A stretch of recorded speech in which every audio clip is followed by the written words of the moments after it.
On November 24th, 1971, a man stepped onto Northwest Orient Flight 305 at the Portland International Airport. He was quiet, well-dressed, and unremarkable. He wore a dark suit, a black tie, and was holding a briefcase in hand. He paid for his ticket in cash, took seat 18C, and lit a cigarette as the plane prepared for takeoff. To the flight crew, he was just another businessman on a short flight to Seattle. But within minutes of being in the air, everything changed. At 3:00 p.m., the man handed a note to a flight attendant, Florence Schaffner. Assuming it was just another phone number from a lonely passenger, she put it into her pocket without reading it. The man leaned closer and whispered, "Miss, you better look at that note. I have a bomb." She read it, her hands trembled. The note was brief and terrifying. He wanted $200,000 in cash, 4 parachutes, and a fuel truck waiting when they landed. If his demands weren't met, he would detonate the bomb, killing everyone on board. She glanced at his briefcase. He cracked it open just enough to show a cluster of wires, red sticks, and a battery pack. This wasn't a bluff. The captain immediately contacted air traffic control. Within minutes, the FBI was involved. They had little choice but to comply. While the plane circled Seattle for nearly 2 hours, officials gathered the ransom money, $200,000 in unmarked $20 bills, and 4 parachutes, just as he requested. At 5:39 p.m., the plane landed. Every passenger was released unharmed and the ransom was handed over. But Cooper wasn't done. He ordered the remaining crew to refuel the plane and fly toward Mexico City, but under very specific conditions. Low altitude, landing gear down, flaps at 15 degrees, and the cabin depressurized. The pilots knew that this was unusual.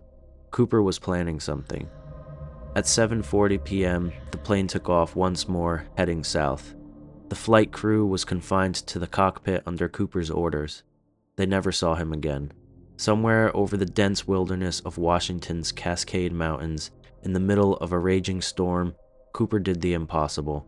He strapped the ransom money to himself, put on a parachute, and opened the Boeing 727's rear staircase. The temperature outside was below freezing. It was pitch black.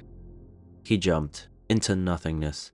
Cooper was gone. The FBI launched one of the most extensive manhunts in history, scouring the forests for any trace of him. They found nothing. No parachute, no footprints, no body. For years, the search continued. Suspects came and went. Countless theories emerged. Some believe he didn't survive, that he was swallowed by the wilderness, his remains hidden forever. Others insisted he got away, disappearing with his fortune into a new life. Then, in 1980, a young boy found $5,800 in decaying $20 bills buried by a riverbank, part of Cooper's ransom money. But it only deepened the mystery. Why was some of the money abandoned? Where was the rest? And what happened to the man who had taken it? For over 50 years, investigators, amateur sleuths, and conspiracy theorists alike have searched for answers.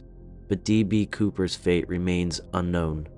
No one knows who he really is. No one knows what happened after he leaped into the storm. And no one knows if, somewhere out there, he's still alive.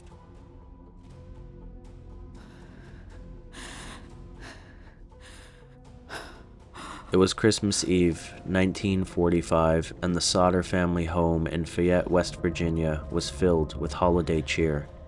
George and Jenny Sodder and their 10 children were settling in for the night, the younger ones too excited to sleep. Twinkling lights still glowed on the Christmas tree as the family drifted off, unaware that by morning 5 of their children would vanish without a trace, and that their disappearance would become one of the most haunting, unsolved mysteries in American history.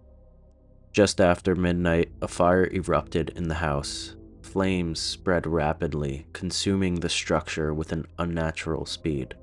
George, Jenny, and 4 of their children managed to escape, stumbling into the bitter cold of the front yard. But when they turned back toward the burning house, horror set in.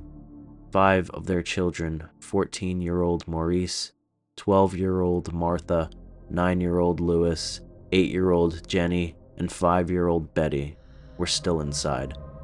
Desperate to save them, George Sodder tried everything. He ran to grab his ladder, but it was missing. He tried to start his trucks to drive closer to the house, but both vehicles, which had worked perfectly fine the day before, wouldn't start. Jenny attempted to call for help, but the phone lines had been cut. All the family could do was watch in helpless horror as the fire swallowed their home, their children trapped inside. Or so they thought. When the fire finally died down at dawn, the Sodders expected the grim task of recovering their children's remains. But there were none. No bones, no bodies, nothing.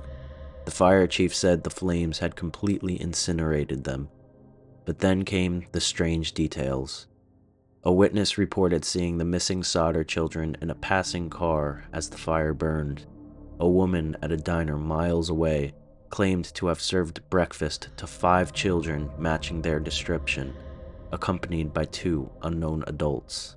The family received bizarre phone calls and cryptic letters. The Sodders' ladder was later found tossed down an embankment far from the house. In 1949, a private investigator uncovered something chilling. The fire wasn't hot enough to destroy bones. The Sodder children should have left remains, but they didn't. The final and most terrifying clue came in 1968 when Jenny Sodder received a photograph in the mail. It was of a young man in his 20s who bore an uncanny resemblance to Louis Sodder. On the back of the photograph were the chilling words, "Louis Sodder, I love brother Frankie, I lil boys A90132 or 35. The photograph was postmarked in Central City, Kentucky, with no return address. The family hired another private detective to go into Central City and look into the lead, but he never reported back to the Sodders, and they were unable to locate him again. Theories ran wild. Was this a kidnapping orchestrated by the Sicilian Mafia due to George Sodder's outspoken views on Mussolini? Were the children taken and raised under different identities? Or was the entire tragedy a sinister cover-up? George and Jenny never stopped searching. Until their deaths, they kept a billboard up on Route 16 displaying their children's faces, hoping for answers. But those answers never came.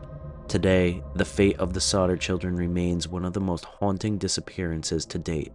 A fire, a disappearance, a case riddled with impossible coincidences. Did the children die that night, or were they stolen away? Their lives rewritten into a mystery that would never be solved. No one knows, and maybe no one ever will.